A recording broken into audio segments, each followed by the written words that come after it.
This is Hubwonk. I'm Joe Selvaggi. Welcome to Hubwonk, a podcast of Pioneer Institute, a think tank in Boston. Modern politics seems ever more focused on Washington, D.C.'s pitched battles fought between national representatives of a deeply divided nation. But the policy choices that more directly affect our lives, such as the quality of our schools or the safety of our streets, are primarily decided at a local, nonpartisan level.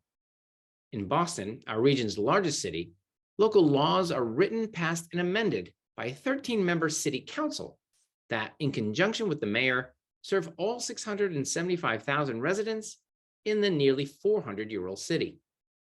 While a competitive mayor's race may warrant focused media interest and broad voter engagement, the campaigns of city councilors are often run and won by the few people who show up, often below the gaze of average voters' attention. But when a special election for city councilor is called to fill a vacancy in the middle of summer, as it has been when Councilor Kenzie Bach was tapped for a role in the Healey administration, the election can occur almost without notice, leaving even the most earnest and qualified candidates desperate to communicate their vision to any residents willing to listen and vote. Why should voters care about the composition of their local governing body? And what issues are at stake in a largely overlooked special election? My guest today is Suffolk County Assistant District Attorney and candidate for City Councilor for the 8th District, Montez Haywood. Attorney Haywood first ran for the seat in 2019 and faces political organizer Sharon Durbin in the July 25th special election. Attorney Haywood will offer his insight into how the nonpartisan nature of the City Council election offers voters the opportunity to examine useful local policy solutions free from the influence of political dogma or party allegiance. We will discuss many of the issues which all communities face, including education, crime, the cost of living, and the livability of our city. When I return, I'll be joined by Assistant District Attorney and candidate for Boston City Councilor, Montez Haywood. Okay, we're back. This is Hubwonk. I'm Joe Selvaggi, and I'm now pleased to be joined by Suffolk County Assistant District Attorney and candidate for Boston City Council in the 8th District, Montez Haywood. Welcome to Hubwonk, Montez. Thank you so much, Joe. I'm proud to be here. Thank you. All right. Well, I'm happy to have you on the show. We don't have too many political candidates on the program, but I thought this is a special case. It's very, very local. And I really want to focus and dilate in on what the Boston City Council does, because I think it flies under the radar for even those of us like me, I'll admit, who are engaged in politics, but often not engaged enough at the local level. Now, you're in the final week of campaigning, so I appreciate you taking some time to be with us on the show. The special election is being held on July 25th. That's a Tuesday when this releases. So I want to say at the outset, this is a nonpartisan program. We don't have any partisan affiliation, and this race has no partisan affiliation. Neither candidate or this race has, there's no R's, there's no D's. This is a nonpartisan race. So let's start with at the beginning, at the very basic level. You're running for a Boston City Council. There's 13 councilors. You're representing the 8th District. Let's start at the beginning. What does the Boston City Council do? So the Boston City Council is the legislative branch for the city of Boston. It is really important. It handles everything from home rule petitions. What is a home rule petition? Right now, the question is, do we have an elected school board? If you would like that what the city council would do is we would pass by vote a home rule petition that would then go up to the legislature so the legislature can agree or not to agree. The mayor has the ability to veto those sorts of things, but that is in our purview. In addition, we also hold hearings and control the budget, attempting to make sure like roads, sidewalks, the trash contract, all those things that handle for your day-to-day life are handled by your city councilor.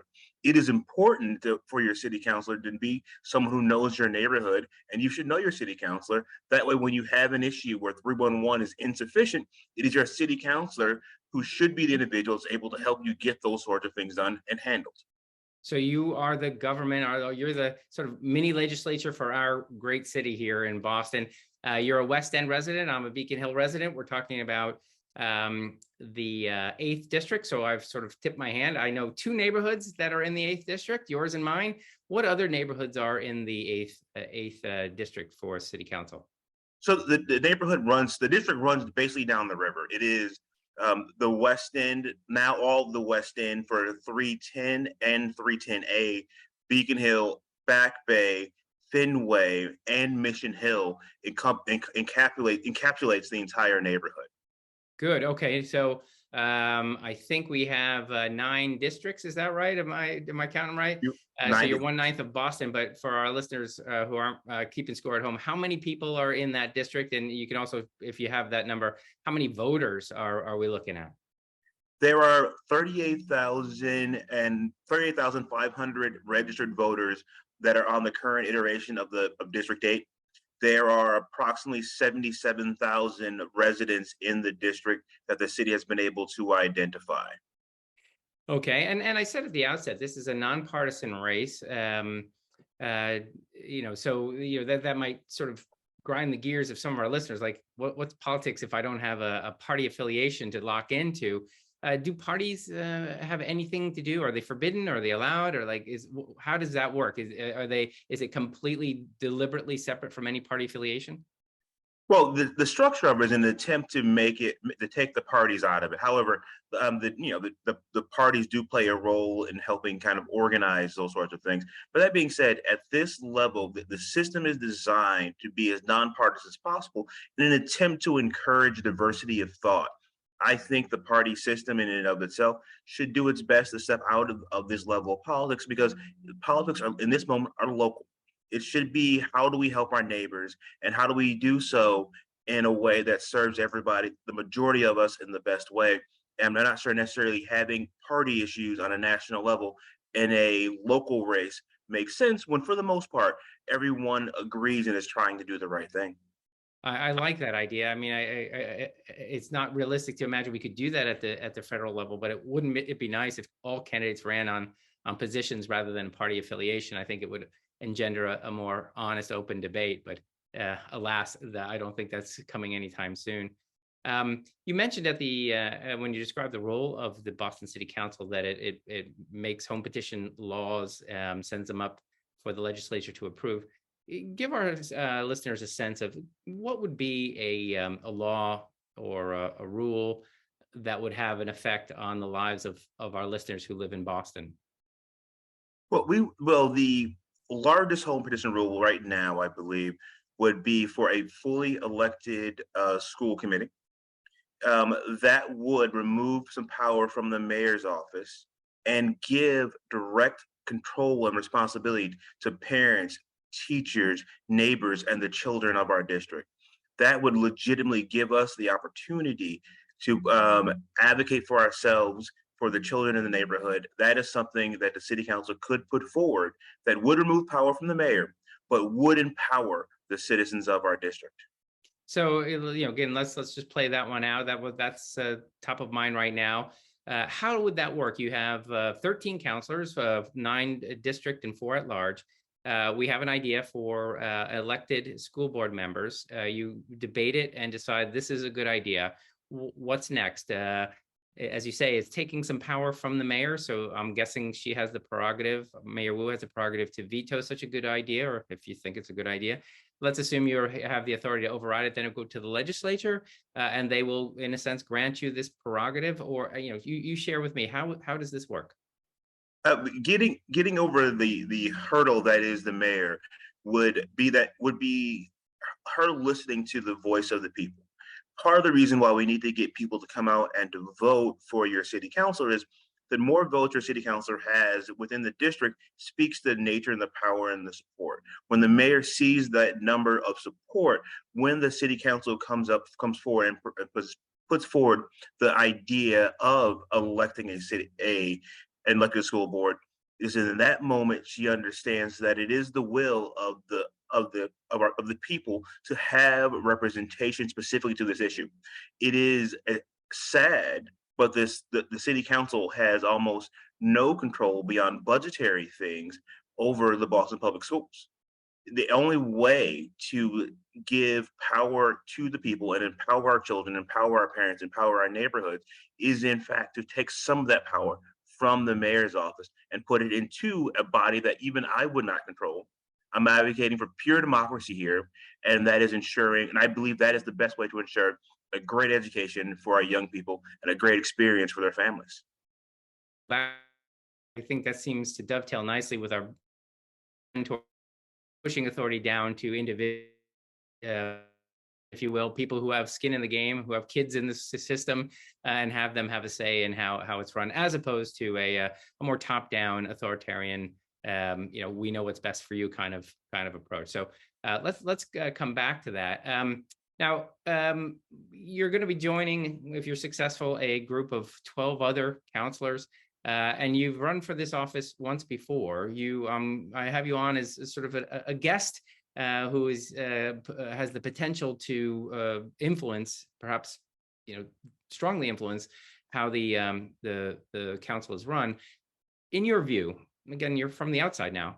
Is the council divided along ideological lines, or does each bring a perspective unique to his own district? How do you see the council breaking down as far as in these debates? You mentioned the city council, the school board, but along other debates, is it each part of the city has a different interest, or is there some other divide that organizes the debate? From the outside looking in, frankly, there have been points where the city council seems to have broken down along ideological lines that aren't always necessarily what I believe to be in the best interest of the people of Boston. There have been multiple moments and multiple reports, quite frankly, where some of the behavior is embarrassing. I would sit there and I would suggest some of the ideas and some of the time spent on the Boston City Council is turning more towards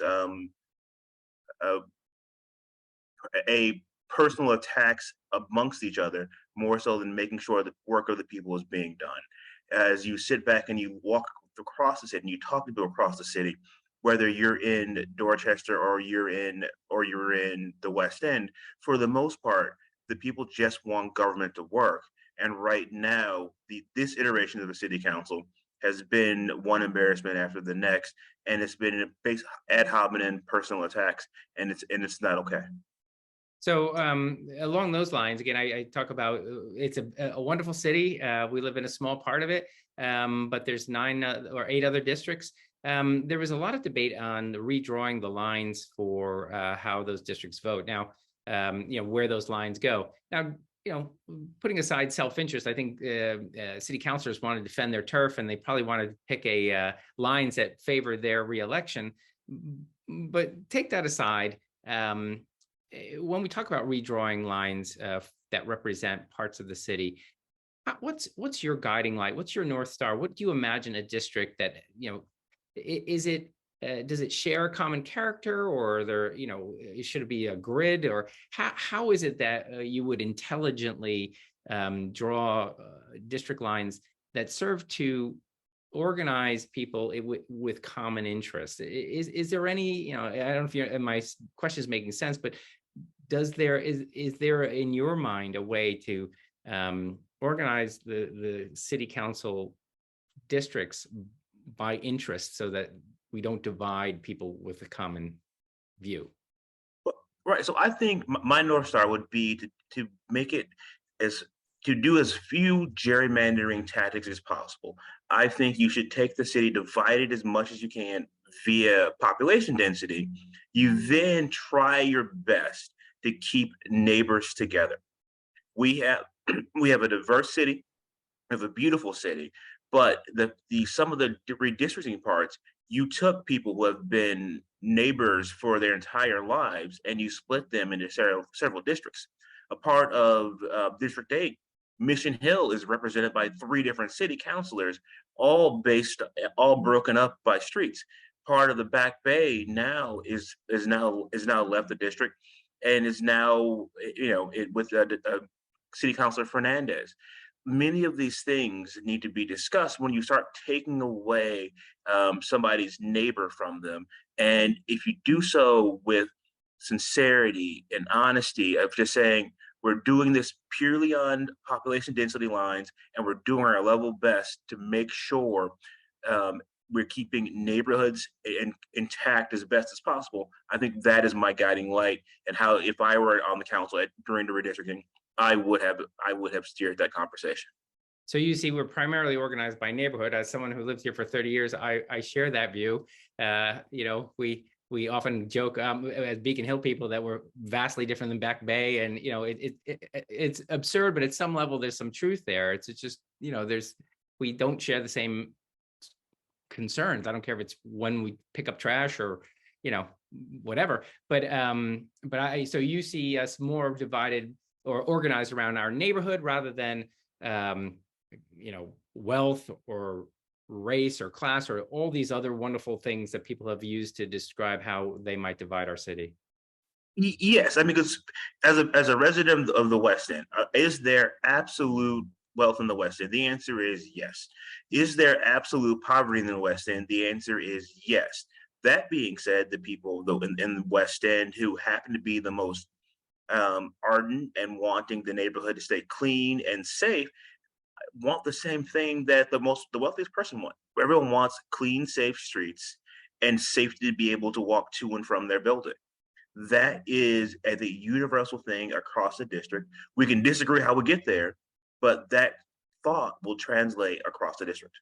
So you mentioned the eighth district. What do you see as common? You say all along the river. I guess maybe we all either like sailing or running along the river. But what are the common issues besides sharing the border with the Charles that you see that's common to this district? Common concerns that all of us share. Well, all right. Common concerns for the district when you go up and down the district. The eighth district has poor road maintenance up and down the district. There's poor sidewalk maintenance up and down the district. There is an absolute concern of basically disconnected bike lanes up and down the district. In addition, we have a whole bunch of people in need of services up and down the district that seem to be floating back and forth from whether it's mental illness or substance abuse. Those are all things that seem to be a problem or problems that are on the district that are common whether you are in the West End, Beacon Hill, Back Bay, or Mission Hill. Oh, they don't seem too grave, but let's dive in. And I don't want to use this as sort of, I'm not prioritizing this as the most pressing challenge facing the city, but let's just take a simple issue. You mentioned bike lanes. For us on Beacon Hill, it's a bit of a contentious issue in that I think they want to put a bike lane down Charles Street. It's already a pretty crowded street. There's not much parking for the store owners there.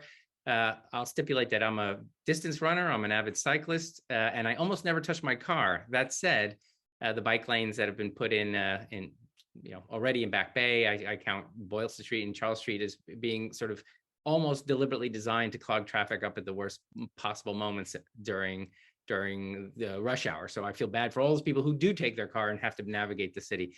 How do you resolve something like that? I know bike advocates are passionate about their belief in turning Boston into Amsterdam, but how do you negotiate between those people who want to see nothing but bikes on the street and those who accept that bikes and cars need to peacefully coexist? Well, I think that's the part that is the most troubling about the bike lanes. So let's start with Charles Street.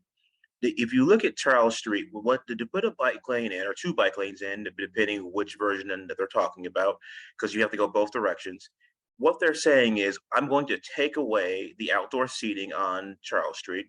It's also going to bump out the traffic and basically turn Charles Street into a one-lane road.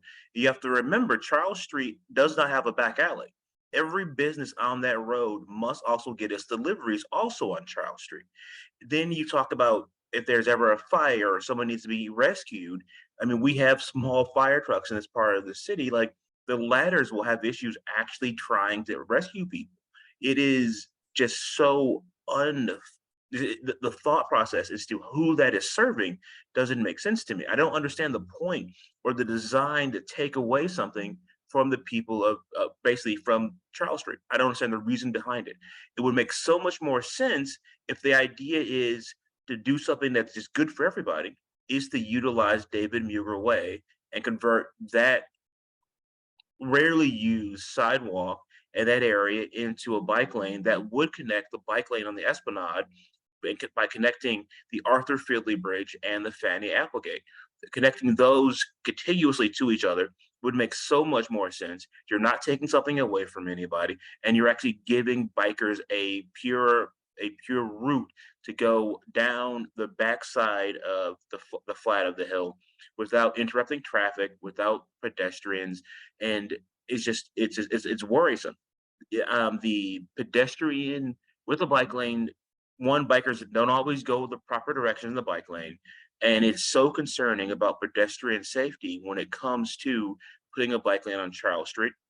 There's also proposals to put a bike lane right out in the area near 100 Beacon and between Arlington and Beacon. That's coming right off of Starrell Drive. And again, without a contiguous bike lane to that to 100 the 100 Beacon entrance, you're asking for people coming off of essentially one of the busiest roads in the Commonwealth of Massachusetts to now have conflict with a potential biker trying to get to a bike lane.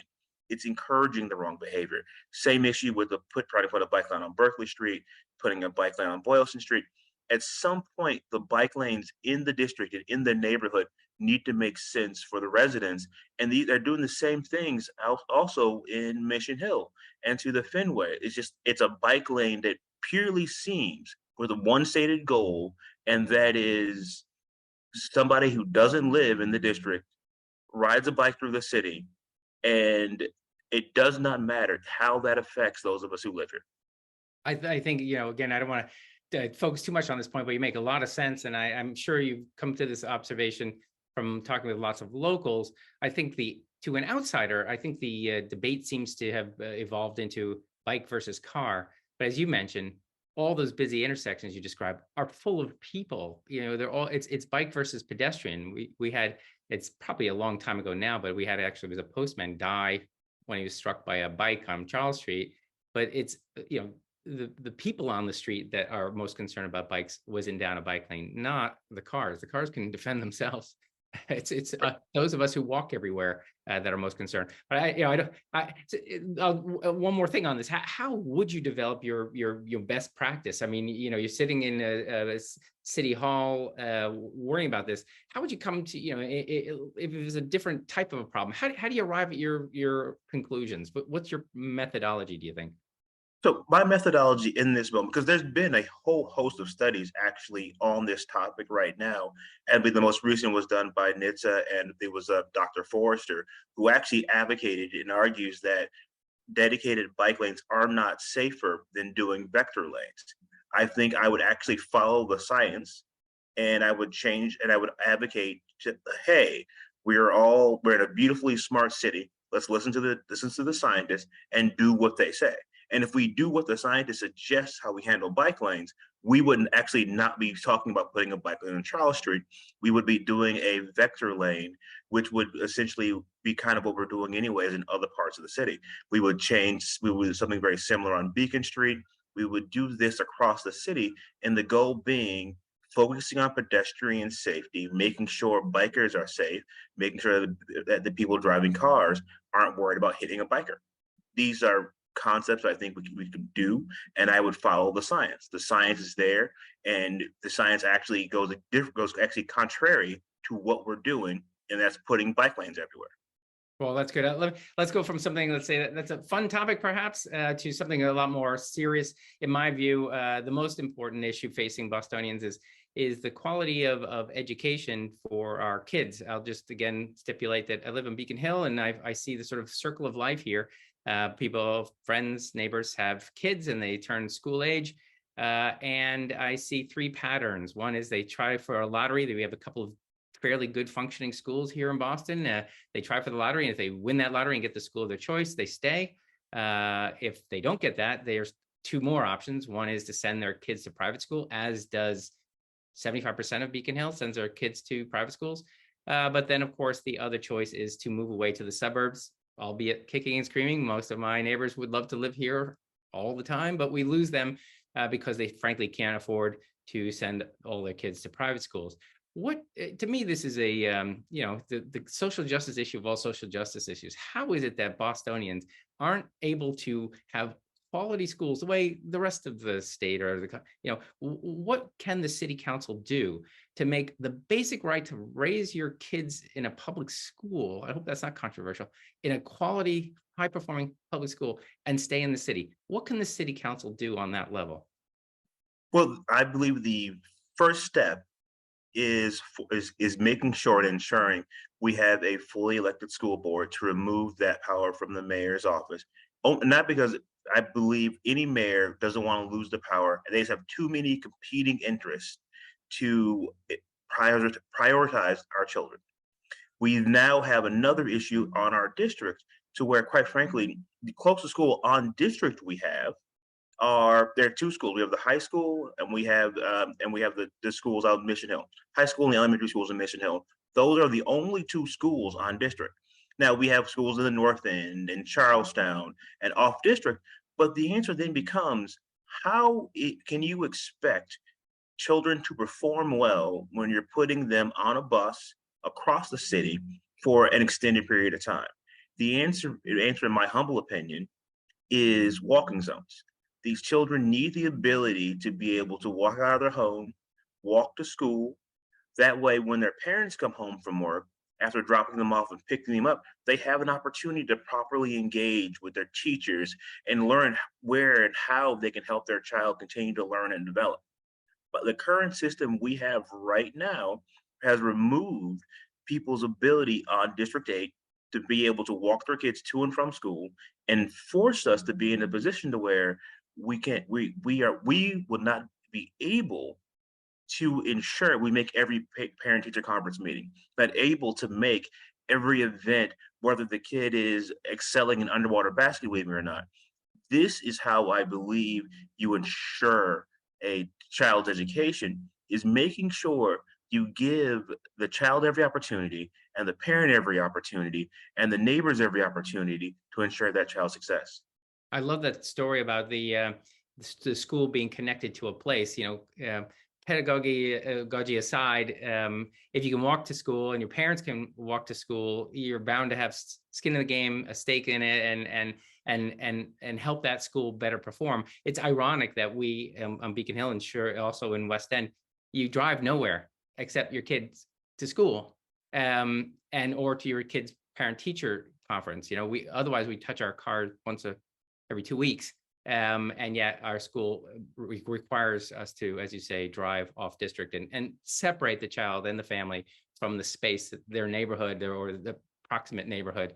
So I don't want to dwell too much on that issue. You have other issues. I glided over the fact that you are currently an assistant district attorney here in Boston. You prosecute bad guys, or in some cases, perhaps choose not to prosecute bad guys. You have some discretion there. As an experienced prosecutor or a district attorney, what does that perspective bring to the city? I'm talking specifically about how we handle our crime. What would you do from as a counselor there? So actually, as a counselor, it gives me direct access and to public safety issues, knowing who to speak with and how our neighborhood is being affected.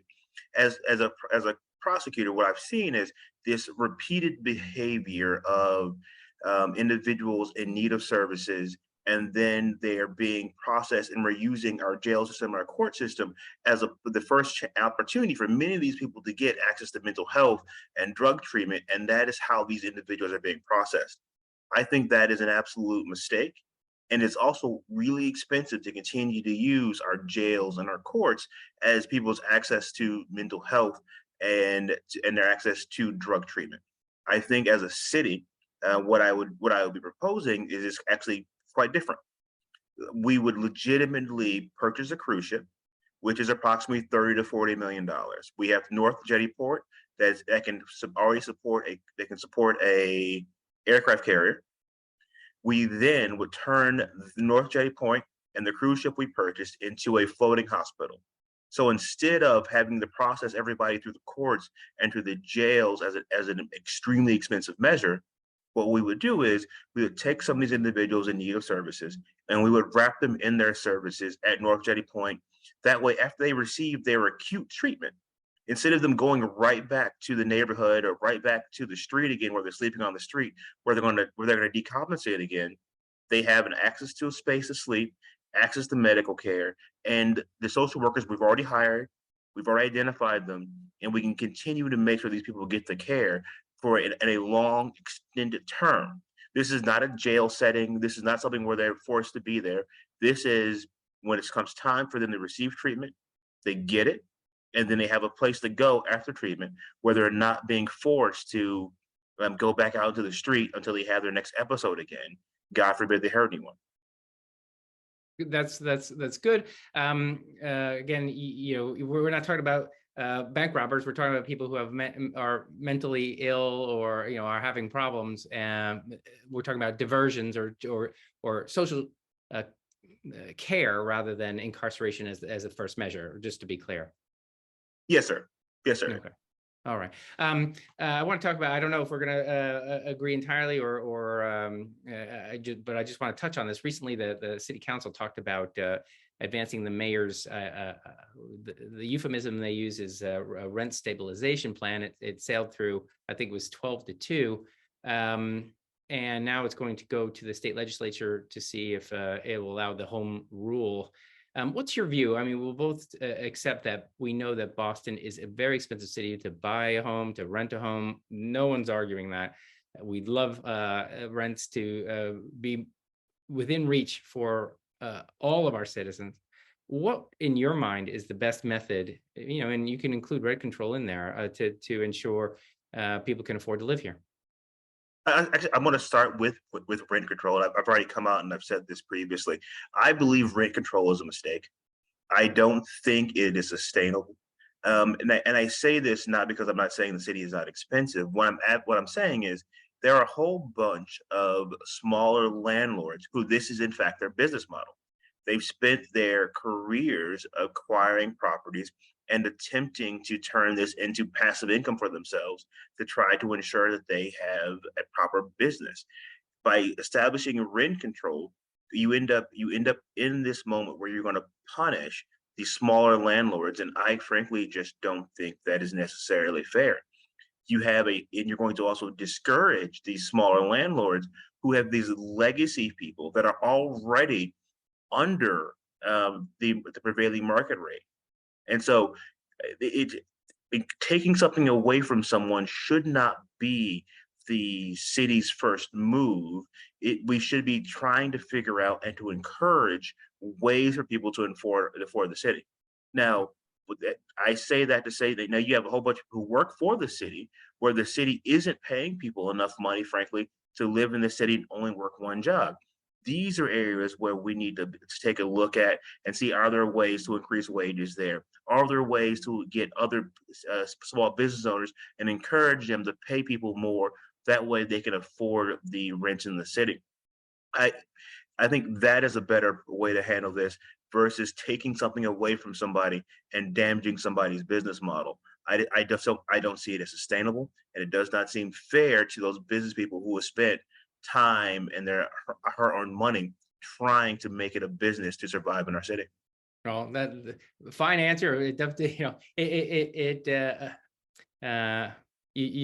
you agree with the finding of, we've had many economists on the show who have agree with you that saying it's really not just a fairness issue, but it doesn't have the intended effect. I think my favorite quote about it is that rent control is the surest policy to destroy a city aside from bombing. So, in the long term, we all do not benefit. I'll just say, again, I'll put my economist hat on and say, if you gave everybody a raise, that would have the effect of raising everybody's rent, not making it affordable. But we'll have a different podcast and have a healthy debate on perhaps solutions. We're running out of time, and one important issue I think for our listeners is the recent budget kerfuffle, I guess is the right word. The council, I guess, was given recently the prerogative to not just up or down vote the mayor's budget, but rather make amendments and change that. But it seems that the council can't agree on what changes they'd like, and the few changes they made seem to violate, I guess, labor contract disputes and sort of become legally moot before they even go anywhere. How would you help the council assert their authority and prerogative to influence the mayor's budget? What would you do in that department? Well, I believe the answer needs to be, there needs to be a moment where you sit back and you begin to do a larger teardown of the budget and present it in a more unified voice.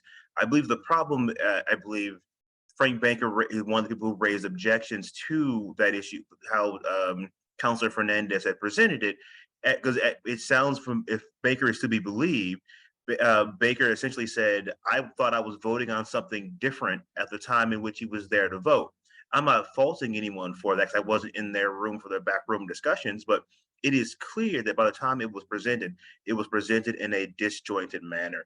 I think me coming to the city council will ensure that these sorts of things don't happen. Like, when you present that final budget, everyone needs to be on the same page. You can disagree, but you need to be on the same page as to what you're actually voting for. They're bringing things to the city council to vote on, and that people, quite frankly, it sounds like people that were making the vote didn't necessarily even know what they were voting on at the time that the bill was presented. So you're more concerned about the process rather than the product, right? You want everybody to be on, essentially voting on, knowing what they're voting on, and having the space to have a healthy debate. Well, I think that you have to know the process before you even get to the product. The product that the city council is putting out is poor, because it sounds like at this moment they can't even agree as to what of the process of how to get a good product. I mean, it's like you're making a little bit of sausage right now, but no one's even agreeing to put, no one's agreeing on what spices to put into the sausage, let alone what the mix of them should be versus the proper amounts of meat. Yeah, my favorite metaphor for legislation, sausage making. I love that. So we're running out of time, and we have an election coming up. You've got to be out there, smiling and dialing and doing what you have to do to get you over the line. We'll release on the same day as voting day, so many of our listeners will have already voted. But I assert that a candidate's main enemy is not his opposition, but apathy. Voters who either are not interested, don't see why they should vote, or don't think their vote makes a difference. For our listeners out there who are listening, have yet to vote, and are thinking whether they should stay home or jump up and go to the polls and vote, what would you say? Why should voters take time out of their Tuesday to go vote for city councilor in the 8th district on Tuesday? This is one of the most important things you can do as your civic duty. It's important not just to go and vote, but to get your neighbors and go to vote. And he said, why is that? When you walk down the street on Charles Street and you see that the cobblestone is missing cobblestones, when you walk out on trash day and you see that the trash isn't picked up, when you see the pest problem on the Beacon Hill, when you walk down Back Bay and you're on Berkeley Street and all of a sudden there's a bike lane that no one wanted there, these are the reasons why it's important for you to go vote. The strength in showing the city what you want is you exercise by voting. It's one of the most important things you can do, and it's how you show you're interested in what the city does and how you're treated, and it's how you get city services. So I really appreciate you joining me today on Hubwonk. I thank you for your commitment. You are doing a public service as assistant district attorney, but also your willingness to be a member of the city council, not an easy job. So thank you very much for the aspiration, and if you're successful, for your future commitment to this wonderful city we both live in called Boston. Thank you for joining me here on Hubwonk. Thank you, sir. Thank you for having me, Joe. This has been another episode of Hubwonk. If you enjoyed today's show, there are several ways to support Hubwonk and Pioneer Institute. It would be easier for you and better for us if you subscribe to Hubwonk on your iTunes podcatcher, and it would make it easier for others to find Hubwonk if you offer a 5-star rating or a favorable review. We're grateful if you share Hubwonk with friends. If you'd like to offer me suggestions about future episode topics, you're welcome to email me at hubwonk@pioneerinstitute.org. Please join me next week for a new episode of Hubwonk.